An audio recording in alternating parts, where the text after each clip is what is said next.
Olá, queridos alunos da EJA, sejam bem-vindos a mais uma aula. Eu sou a professora Laíse, estou aqui para recebê-los e para acompanhá-los em mais esse momento de aprendizagem. Espero que vocês estejam bem, que estejam se cuidando e que nesse momento vocês possam estar aí já com seu material preparadinho, com seu cantinho de estudos aí já prontinho, porque a nossa aula já vai começar. E a nossa aula de hoje, de língua portuguesa, vai começar diferente com uma mensagem em forma de vídeo. Vamos lá? Vamos assistir essa mensagem e eu espero que você possa tirar uma boa reflexão dela. Quando foi a última vez que vocês fizeram alguma coisa pela primeira vez? O que é importante na vida?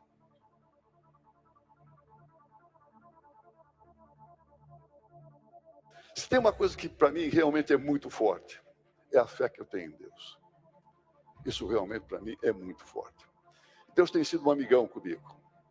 Ele não tem evitado as dificuldades que eu tenho encontrado na vida, mas tem me ajudado a superá-las.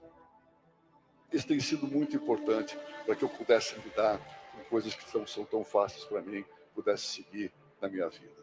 Eu acho que uma coisa, o autoconhecimento é fundamental. E acho que todas as pessoas deveriam fazer alguma coisa para procurar se conhecer melhor. Isso pode ser feito sozinho. Tá? As pessoas, desde que a pessoa queira investigar um pouco, quem é que nós somos? Quem é o cara que está lá dentro de mim? Quem é que está me dirigindo? Quais são as suas emoções? Quais são as suas reações? Isso não é nenhum trabalho de grande esforço. Basta a gente prestar um pouco atenção naquilo que nós fazemos, naquilo que... Por que eu fiquei tão triste ontem? Ou por que eu fiquei tão alegre? Por que eu me irritei com tal coisa que não com outra? O autoconhecimento é fundamental. Ele nos dá uma possibilidade muito melhor de relacionamento, e principalmente relacionamento com as outras pessoas. Quando você conhece a si próprio, você passa a ser um cara mais compreensivo com as outras pessoas com que você se relaciona. Isso é extremamente importante. Eu tive muitos conflitos na minha vida. Ter conflito é normal. Não é desejável, mas pode acontecer. O importante é você ter os conflitos, você saber superá-los. E, principalmente, você saber se reconciliar. Você não ficar curtindo ódio, você não ficar curtindo mágoa. Você tocar para frente e levar a vida. Nós temos que ter uma consciência que nós somos uma pessoa em 7 bilhões de pessoas nesse mundo. Embora seja assim, nós somos únicos. Cada um de vocês que está aqui é único. E vocês são insubstituíveis. Porque quem é que vai substituir cada um de vocês? Ninguém. A gente tem que ter consciência disso. E aí, realmente procurar não estar aqui de passagem à toa nessa vida, saber por que nós estamos aqui. Eu desde sempre, desde pequeno, eu sempre fiz uma escolha. Eu queria ser alguém. Eu queria ser alguém que passasse por essa vida de uma maneira marcante. Isso não tem relação com o dinheiro, tem relação com a postura na vida. Eu sempre quis ser alguém. E dentro disso, eu criei o meu propósito. Meu propósito sempre foi, minha meta principal, sempre foi a felicidade. Eu quero ser feliz. Eu sempre pus a felicidade lá na frente como meta. E tudo que tinha do lado eu fui arrumando, ajeitando, me direcionando para lá, para a felicidade. Você diz, mas tem dias que você está mal, você está triste, tem dias que você está infeliz. Não. São coisas que acontecem na vida e você tem que administrar. Você tem que seguir sempre rumo a ser feliz. Além disso, dentro do meu propósito, eu sempre quis aprender e compartilhar. Eu tenho uma vontade imensa de aprender. Eu tenho uma frase que eu uso muito, que eu quero ser hoje melhor do que eu fui ontem, e amanhã eu vou querer ser melhor do que eu sou hoje. Tem gente que acha que isso é marketing. Não é. Eu levo a minha vida assim. Agora eu quero aprender e compartilhar. Eu quero aprender e quero dividir com as pessoas. Se eu conseguir deixar alguma coisa para vocês, com vocês, que possa ser útil para vocês na vida, eu vou ficar muito feliz. E aí, então, espero que esse vídeo tenha inspirado você e que possa ter uma reflexão, né? De que você possa melhorar e se inspirar para correr atrás de seus sonhos e buscar aquilo que você quer aí na sua vida. A partir dessa reflexão, agora, né, após essa reflexão, vamos para as perguntas iniciais da nossa aula, que vão nos direcionar aí no caminho em que nós vamos começar a pensar sobre o assunto da aula de hoje. Você já preencheu algum formulário, ficha de dados, um requerimento ou uma guia? Algumas pessoas têm dificuldade em preencher formulários, seja um formulário eletrônico ou um formulário físico. Você é uma dessas pessoas? Será? Você é uma das pessoas que quando chega ali tem aquele monte de coisa que você tem que responder, endereço, não sei o quê. Aí você pega uma ficha, aí você vai preenchendo, aí errou. Aí pega outra ficha e vai preenchendo, errou. Aí tem que pegar várias e tem que ficar refazendo aquele trabalho porque tem dificuldade de entender. Ou então sempre tem que preencher a ficha perguntando a alguém o que é que eu tenho que escrever aqui? Ou nem isso. Você nem faz porque já pede alguém para fazer para você, porque tem essa dificuldade em preencher esse formulário, em preencher essas fichas. Tem dificuldade em saber o que preenche em cada um desses campos, né? O que coloca ali no endereço, o que é logradouro, o que é UF, o que é órgão expedidor. Pois é.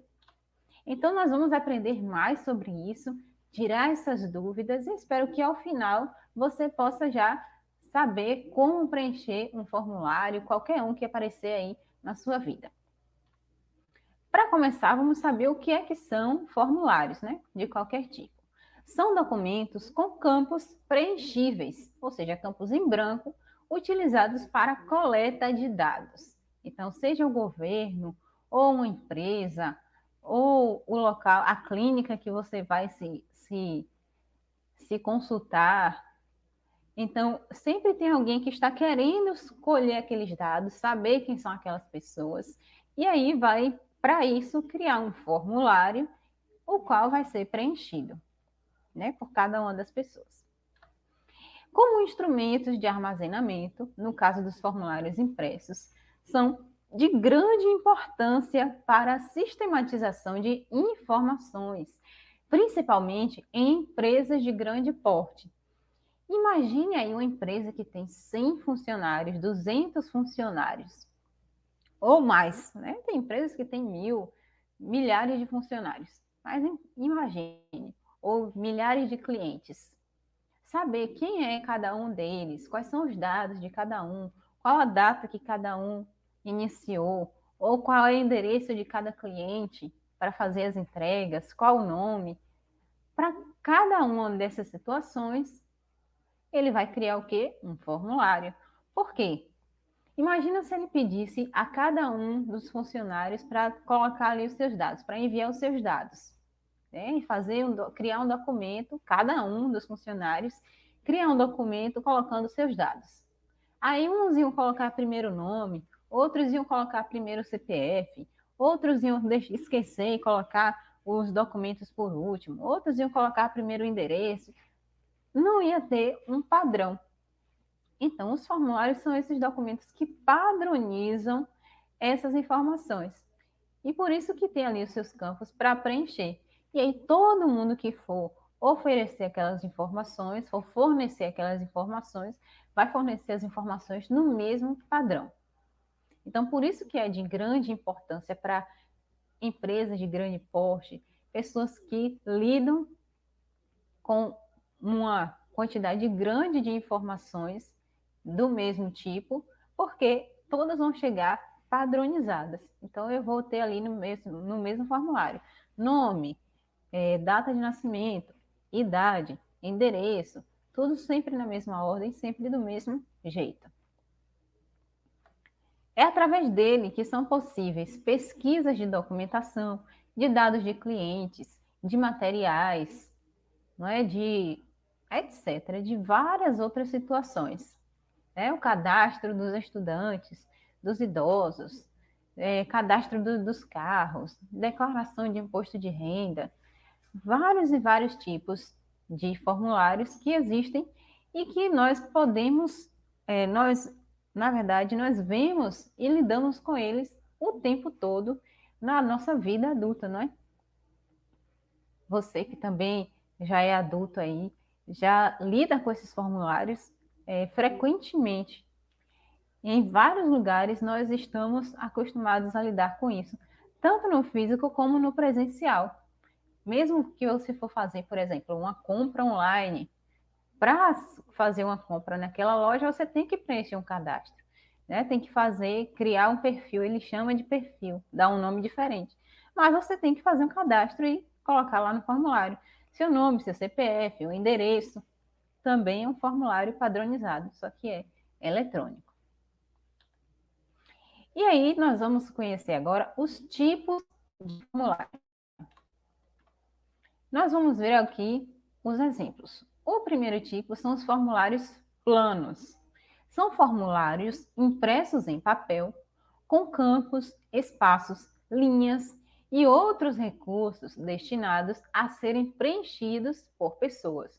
Esse aí é o mais antigo e mais conhecido por todos, que são os papéis, né, os formulários de papel, que nós também podemos chamar de guia, ficha, requerimento, ele pode ter o nome que for lá no título, né? No título pode ter lá guia médica, atestado médico.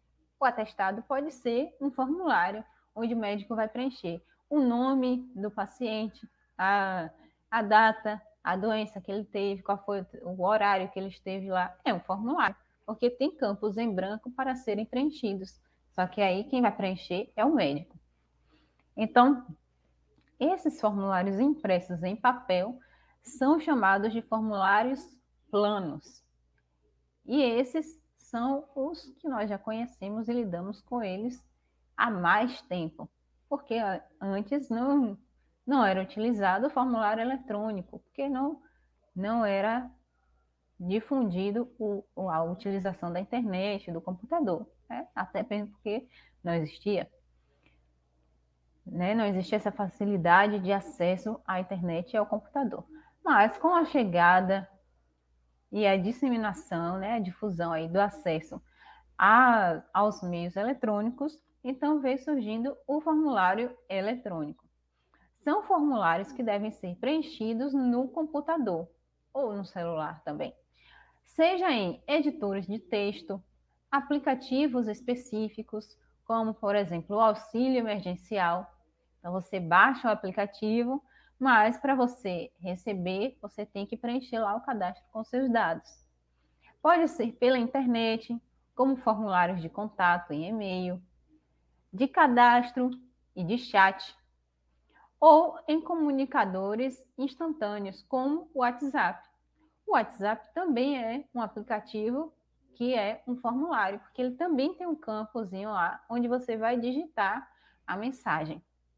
Olha aí, você utilizando o formulário todos os dias, não é? Porque tem muita gente que utiliza para trabalho, para se comunicar com a família e com amigos, e dizendo que não sabe utilizar formulários, que não gosta de formulários. Pois é, o WhatsApp também é um formulário, só que ele é de um comunicador instantâneo e ele só tem ali um campo, né, para preencher, que é o campo da mensagem. Então, esses são os dois tipos de formulário: o formulário plano e o formulário eletrônico.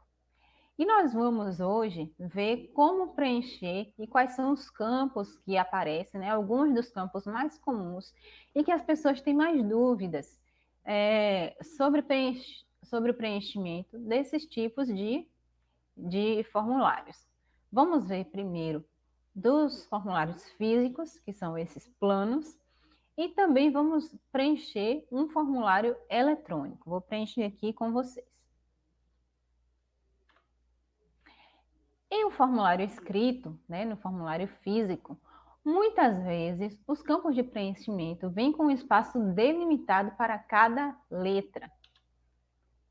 Assim.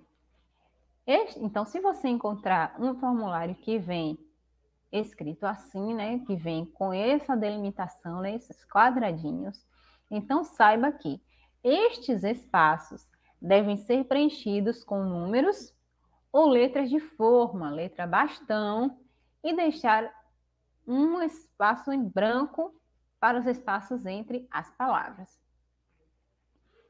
Então, quando eu receber uma guia, um formulário que ele estiver desse jeito, eu já sei que aqui eu vou ter que colocar ou números, né? No caso aqui, CPF, eu sei que são números, não são letras.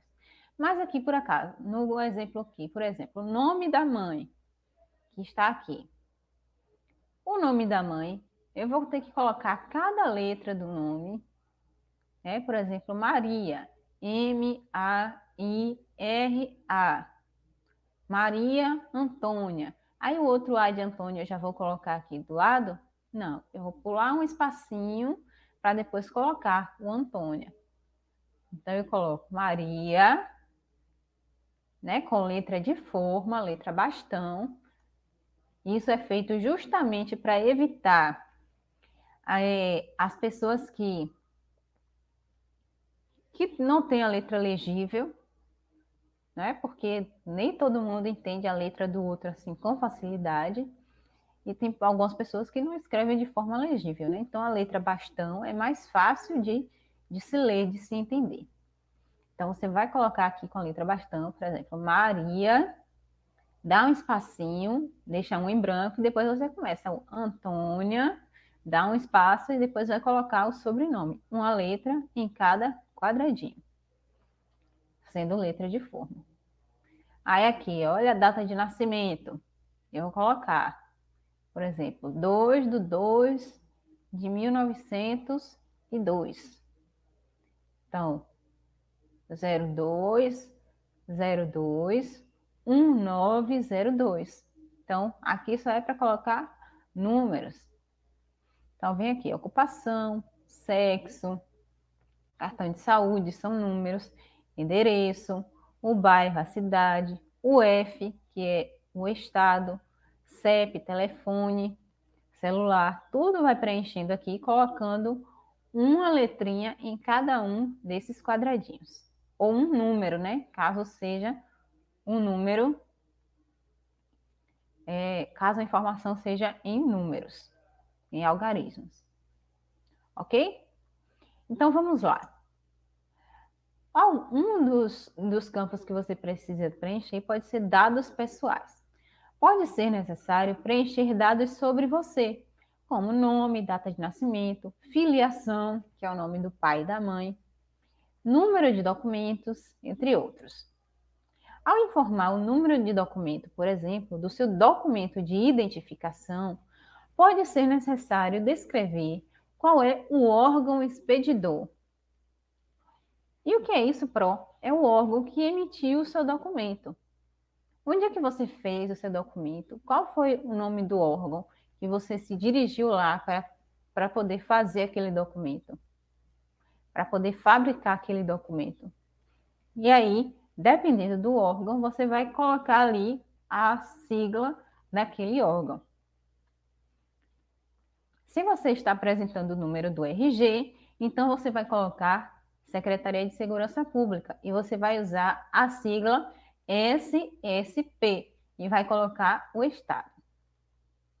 Se for carteira de trabalho, então, né, se você estiver utilizando como documento a carteira de trabalho, que também pode ser, então você vai dizer que o órgão expedidor é o Ministério do Trabalho e Emprego. E aí a sigla dele é MTE.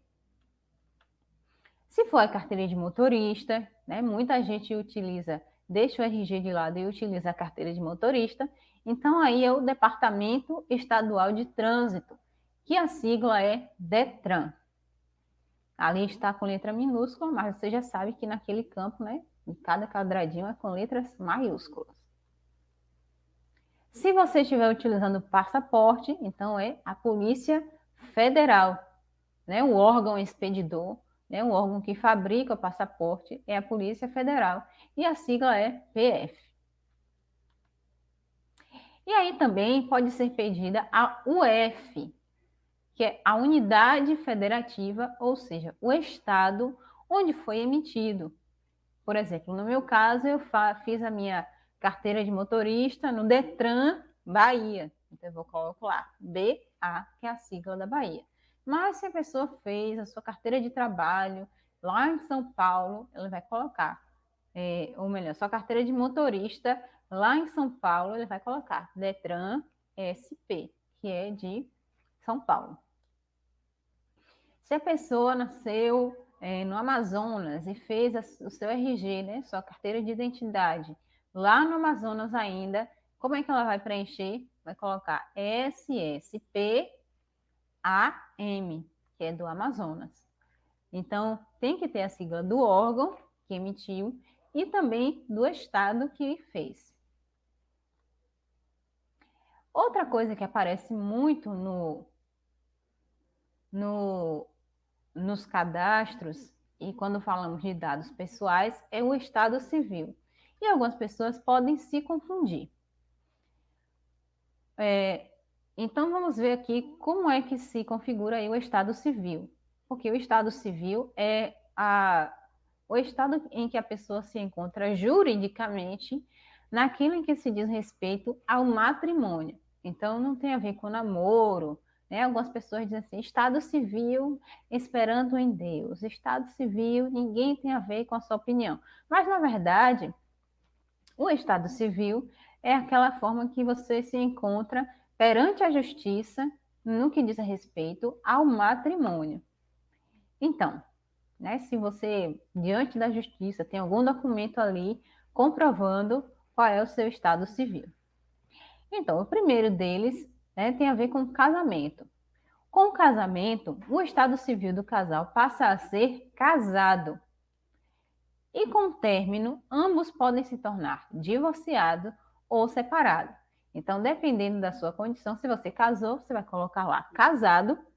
E se você se separou, né, passou por todo o processo e tem lá na sua certidão de casamento, foi dado o documento de divórcio, né, a certidão de divórcio, então você pode colocar lá divorciado ou separado. Então, né, a pessoa que está casada ainda no papel, mas nem mora mais com outra pessoa, mas não se divorciou na justiça.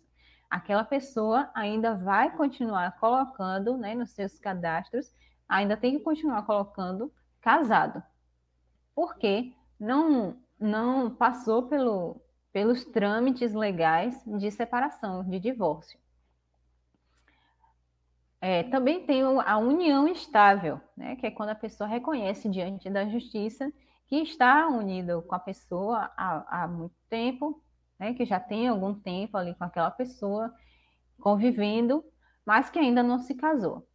Na união estável, ambos não mudam o estado civil e continuam sendo solteiros. Olha só, né? Muita gente acha que a união estável é igual ao casamento, que a pessoa passa a ser casada, mas na verdade não. O estado civil perante a justiça continua sendo de solteiros. No caso de anulação do casamento, né, a lei tem lá seus critérios para anulação de casamento. E aí, se o casamento for anulado, o estado civil de ambos os cônjuges volta a ser de solteiro. É como se a pessoa nunca tivesse casado. Em caso de constatação de morte de um dos cônjuges, o estado civil do parceiro, então, passa a ser viúvo. E aí a gente nem precisa falar nada, né? Porque já sabe, se a outra pessoa veio a falecer, então aquela pessoa passa a ser viúvo. Porém, para isso também precisa ter um trâmite, né? A pessoa também vai ao cartório, né? Emite a certidão de óbito do parceiro e também muda nos seus documentos e consta lá que é viúva ou viúva. Quando se fala de endereço, nós também temos, né, tem pessoas que também podem ter algumas dúvidas. Logradouro, quando aparece lá essa palavra logradouro, muita gente não sabe o que é. Mas quando aparece logradouro, é porque você tem que informar qual é o nome da sua rua, da rua que você mora. Ou se for uma avenida, um caminho, uma praça. Então, isso aqui é o logradouro, ou seja, a localização da casa. Olha só, um nome tão estranho, não é? Para a gente designar qual é realmente o nosso endereço. Número é o número do endereço do estabelecimento, né, do requerente, que é a pessoa que está preenchendo a ficha ou cadastro.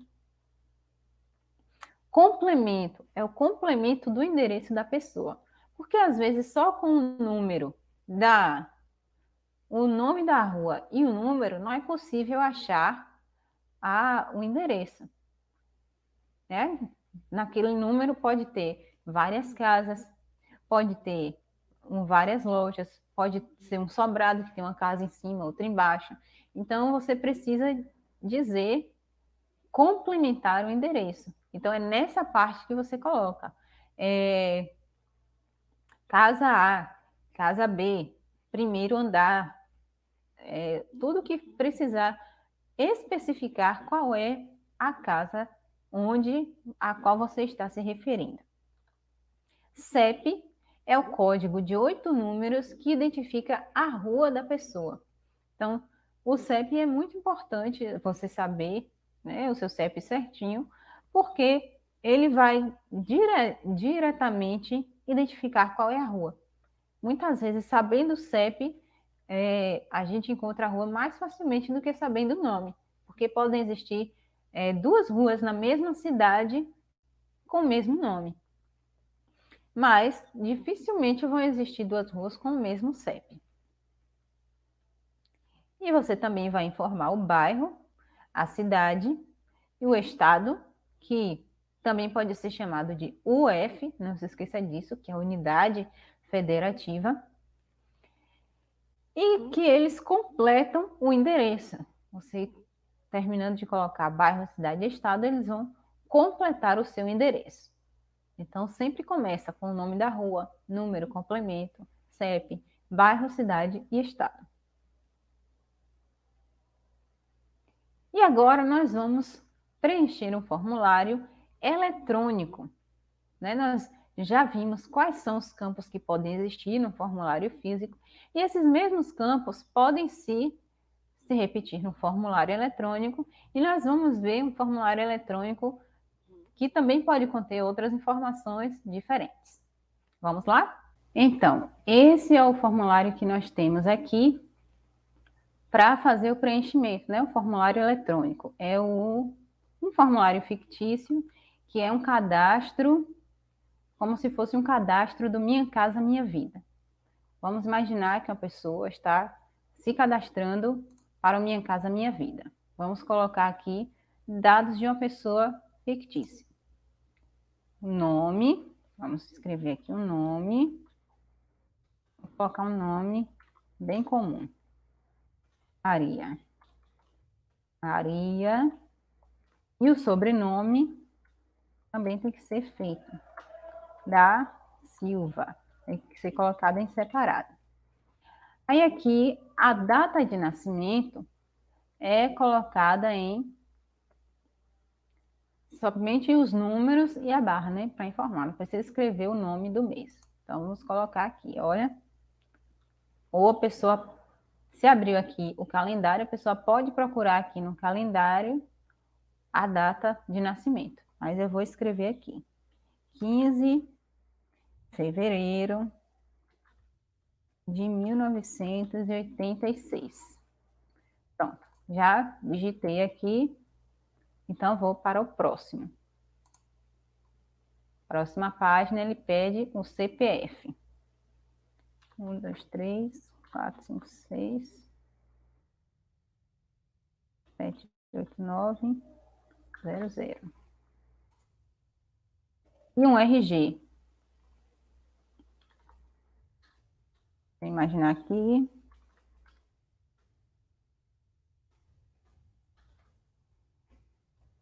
E agora ele pede órgão emissor. Então, ele pede um número de identificação e o órgão emissor. Qual é o órgão emissor do RG? É o SSP.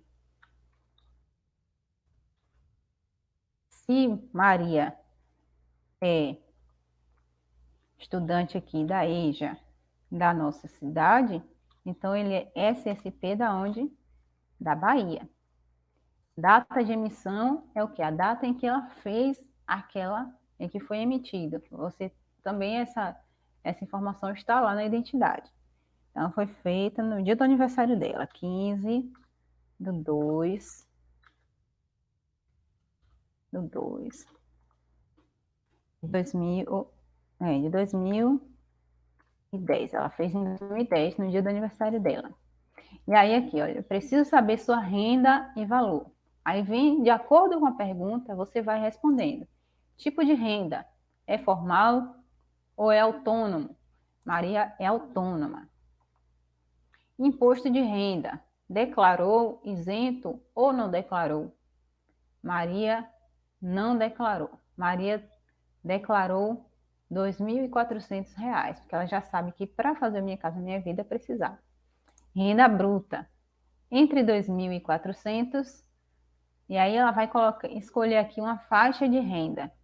Colocar aqui uma faixa de renda para Maria, né? Salário com adicionais, horas extras, tudo que tiver no salário dela. E quer saber se ela tem 3 anos de registro em carteira no geral. Aí a pessoa aqui vai clicar no sim ou no não. Como ela é autônoma, ela não tem o registro em carteira e vai assim por diante. Assim que você vai preenchendo um formulário eletrônico. Nossa aula vai ficar por aqui. Eu espero que você tenha gostado, que você tenha entendido como é que vai se preenchendo um formulário. E aí, dependendo de qual tipo de formulário, ele vai pedindo informações mais específicas. Olha aqui, por exemplo, documentos. Caso queira subir documentos para um familiar, você quer enviar documentos? Então, aqui já pergunta, olha, caso você queira subir documentos para facilitar a análise, RG, certidão de casamento, você quer enviar os documentos? Sim ou não? Eu vou responder que não. Vai continuando. Aí o estado civil. Olha, amaziado, solteiro, união estável. E assim por diante. Mas como o nosso tempo está acabando, eu vou deixar por aqui. Espero que você tenha entendido, que essa aula tenha sido útil para você e que da próxima vez que você for preencher um formulário, não precise passar para outra pessoa fazer e nem fique com dúvidas, porque agora você já tirou dúvidas de alguns campos de como preencher. Muito obrigada por ter ficado até aqui. Um abraço para você e até a próxima aula, ok? Tchau, tchau.